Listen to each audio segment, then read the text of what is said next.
management research. Hello and welcome to the Management Research Podcast. I'm your host, Dr. Eugene.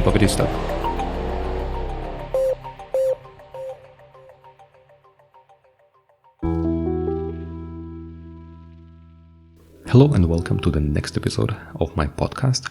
This time we talk about the field of strategic management. In our today's episode, we discuss the market-based view, and we're going to look at one of the forces in the Porter 5 forces framework. One of the economists, Porter, produced a framework where he said that if you want to understand the market, you need to analyze it through the lens of 5 forces. We shortly mentioned this framework in the previous episode.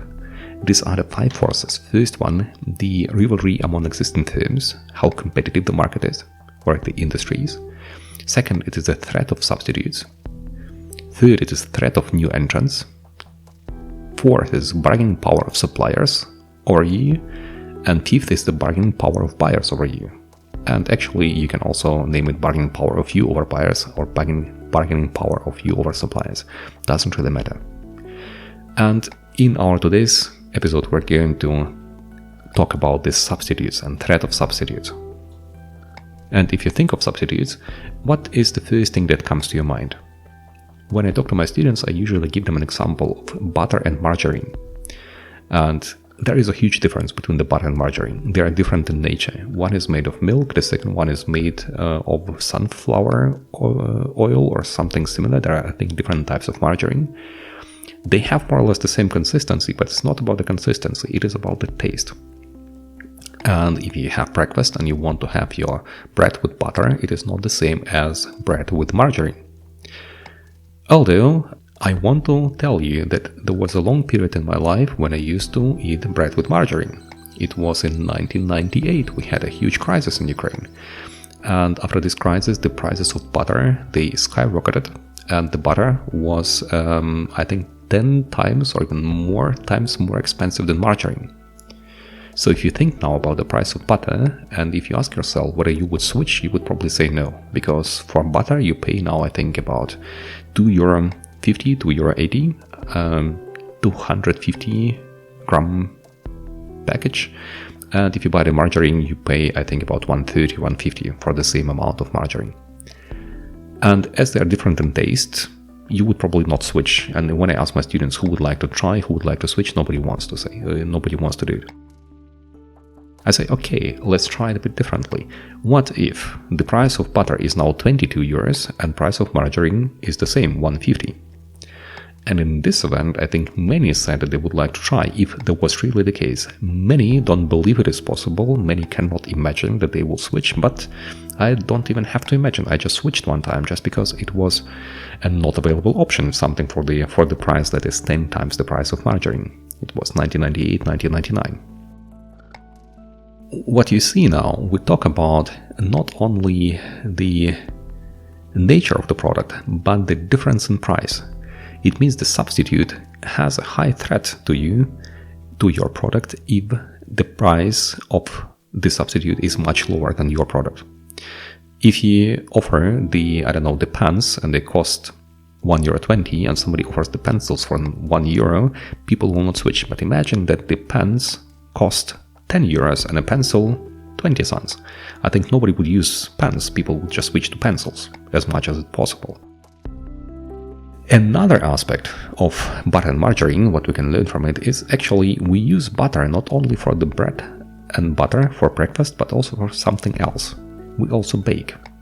And if you want to bake a cake, I can bet that if I make a cake with margarine and make this similar cake with butter, you won't distinguish, you won't understand what is the difference, what is where. Maybe you have the highly developed taste buds, but mostly people do not distinguish.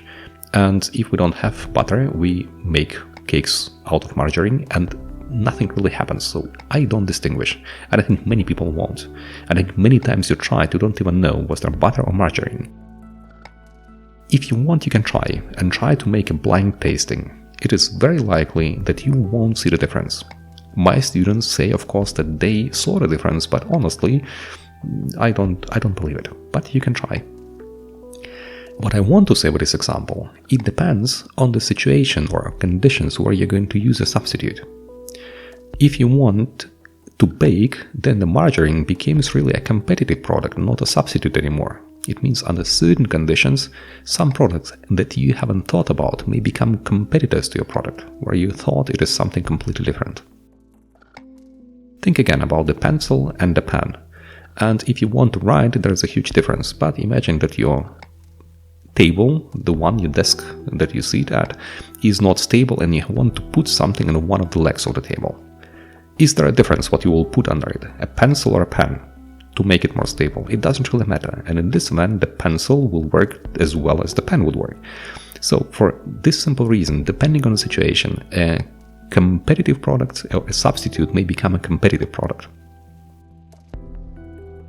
It is much more than that. We have some propensity to substitute, and for butter and margarine we have let's say a low propensity to substitute them for breakfast, but for baking the propensity to substitute is much higher.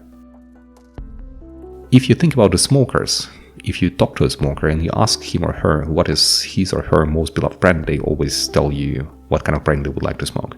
If you ask them what would happen if there is no brand that you usually smoke in a store, some of them say that they would just stop smoking, but honestly it is never the case. I have observed many situations where people smoke everything they can find if they cannot have the brand that they like.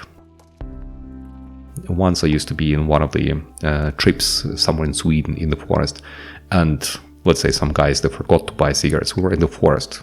After 1 week, when the cigarettes were over, they smoked everything. They smoked the peppermint tea, and I don't know, they were ready to pay any price for any type of tobacco. If it was pipe tobacco, they could smoke the pipe tobacco. If it was the low quality tobacco, they would smoke it.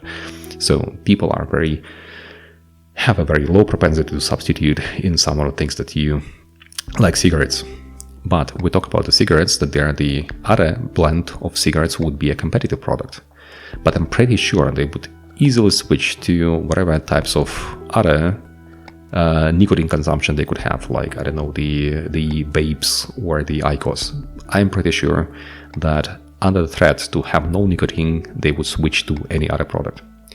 And of course, we have other businesses that are known for the high propensity of buyers to switch to something different, like, for example, the traveling agencies. I think as soon as we received Booking, as soon as we received other apps, people started switching from traveling agencies and tried to book everything on their own, so they were not sticking so much. That's why some types of the businesses, they are highly dependent on the substitutes, and that's why they are highly threatened by the substitutes.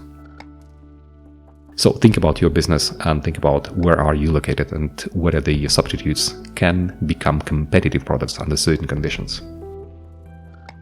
And finally, in the topic of substitutes, there is one more aspect that we need to talk about. This is the relative price and performance of substitutes. And in some domains, in some products, some materials cannot be easily substituted.